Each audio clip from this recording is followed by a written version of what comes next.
Shalom adik-adik semua.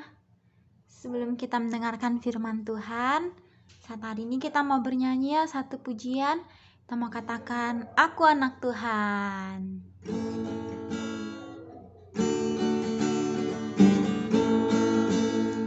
Aku anak Tuhan zaman sekarang, tak boleh serupa dengan dunia.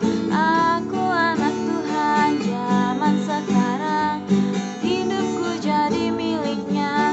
Asik, tanganku, kakiku memuji Tuhan. Mulutku, hatiku bernyanyi bagi Dia. Aku anak Tuhan zaman sekarang, hidupku jadi miliknya. Kita mau berdoa. Terima kasih Bapa yang baik, buat kebaikan-Mu yang tiada pernah berhenti dalam setiap kehidupan kami Tuhan. Berkati kami anak-anak-Mu Tuhan Yesus yang mau mendengarkan kebenaran firman-Mu. Tolonglah kami dan lembutkan hati kami dan berikan kami pemahaman untuk memahami firman-Mu. Terima kasih Tuhan Yesus, sama-sama berkata amin. Ya adik-adik semua, hari ini Kak Yeni mau bercerita tentang Filipus dan tukang sihir. Itu di Kisah Para Rasul 8 ayat 9 sampai 25. Nah, masih ingat enggak murid Tuhan Yesus ada berapa orang? Ya, Tuhan Yesus mempunyai murid 12 orang. Salah satu muridnya bernama Filipus. Nah, kemudian Tuhan Yesus disalib, mati, lalu bangkit dan naik ke surga. Adik-adik semua udah tahu ceritanya. Nah, Tuhan Yesus dari surga mengirimkan Roh Kudus kepada semua muridnya. Filipus sudah menerima karunia Allah, yaitu Roh Kudus. Kalian karunia itu apa ya? Nah, adik-adik semua, karunia itu adalah pemberian Tuhan. Karunia itu adalah belas kasihan Tuhan yang Tuhan berikan. Nah, Tuhan berikan apa kepada Filipus? Yaitu Roh Kudus. Filipus mempunyai keberanian memberitahu orang-orang bahwa Tuhan Yesus adalah Tuhan. Dia bersaksi menyampaikan firman Tuhan kepada orang-orang. Filipus membaptis semua orang yang mau percaya kepada Tuhan Yesus. Filipus juga berkuasa mengusir setan dan menyembuhkan orang sakit. Di kota Samaria ada tukang sihir bernama Simon. Tapi sekarang dia sudah bertobat dan dibaptis. Suatu hari Filipus sangat senang karena Yohanes dan Petrus sahabatnya mengunjungi dia di tempat pelayanannya. Mereka berdoa agar orang-orang Samaria mendapat Roh Kudus dan akhirnya juga Roh Kudus turun atas orang-orang Samaria. Ketika Simon melihat kuasa Roh Kudus itu, Simon ingin memilikinya. Simon berkata kepada Petrus akan membayar agar mendapatkan kuasa Roh Kudus. Berapa ya itu supaya aku bisa dapat kuasa Roh Kudus? Kira-kira apa yang Petrus jawab? Bisa enggak kuasa Roh Kudus dibeli dengan uang? Tidak. Ya adik-adik.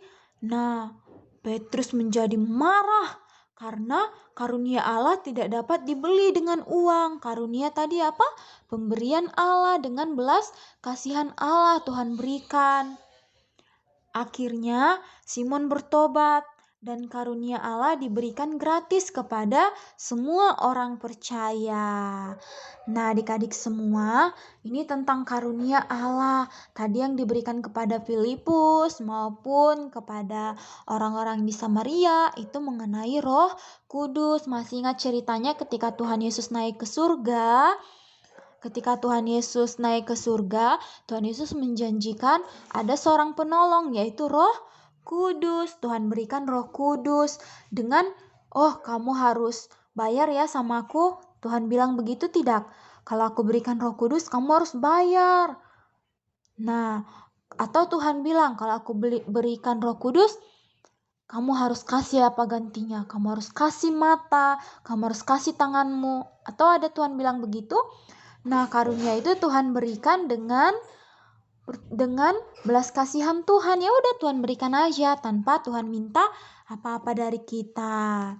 Nah, selain itu, apa yang Tuhan berikan lagi karunia kepada kita? Kita bisa bernyanyi. Tuhan kasih itu karena itu adalah suatu talenta yang Tuhan berikan bagi kita. Nah, itu Tuhan berikan supaya kita bisa memuji Tuhan, menyembah Tuhan. Dan karunia yang terbesar adalah Tuhan izinkan masuk ke surga. Tuhan berikan keselamatan kepada setiap kita. Nah, kalau adik-adik percaya kepada Tuhan Yesus berikan karunia keselamatan. Jadi, kita semua bisa bersama-sama dengan Tuhan Yesus. Di mana? Di surga. Apalagi selain itu, kita bisa bernyanyi. Satu yang Tuhan berikan kepada setiap kita, misalnya, aku memberikan anak-anak sekolah minggu GJKI Pelangi Kasih bernyanyi supaya mereka kasih uang sama aku. Apa Tuhan bilang begitu? Tidak, semua Tuhan berikan dengan belas kasihan Tuhan ya. Kita memakainya untuk mempermuliakan nama Tuhan, memuji Tuhan. Ayat hafalannya, siapa yang rajin hafal ayat hafalan? Ya di kakak salah tulis. Itu Galatia 6 ayat 7. Galatia 6 ayat 7. Jangan sesat, Allah tidak membiarkan dirinya dipermainkan. Jangan sesat, Allah tidak membiarkan dirinya dipermainkan. Jadi adik-adik semua, apakah karunia yang Tuhan berikan dalam kisah tadi, karunia Roh Kudus, apakah bisa dibeli dengan uang? Tidak. Apakah napas kehidupan bisa dibeli dengan uang? Atau apakah kesehatan bisa dibeli dengan uang?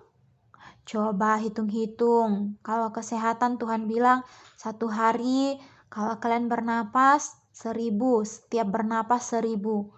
Ayo, siapa yang bisa membayar sama Tuhan? Nah, semua Tuhan berikan dengan belas kasihan Tuhan. Demikian juga Roh Kudus Tuhan berikan bagi setiap adik-adik yang percaya, bagi Kak Yeni, bagi semua orang percaya. Tuhan berikan Roh Kudus, dan Roh Kuduslah yang memampukan kita untuk kita berdoa, untuk kita memuji Tuhan, untuk kita melakukan firman Tuhan ya. Nah, demikian firman Tuhan. Kita mau berdoa. Terima kasih Tuhan Yesus buat kebaikan-Mu. Kami bersyukur Tuhan berikan kepada kami setiap Roh Kudus-Mu yang menolong kami Tuhan. Bimbinglah kami anak-anak-Mu untuk mulai melakukan firman-Mu Tuhan. Dan kami mau bersyukur selalu atas setiap yang sudah Tuhan berikan. Terima kasih Tuhan Yesus. Haleluya. Amin.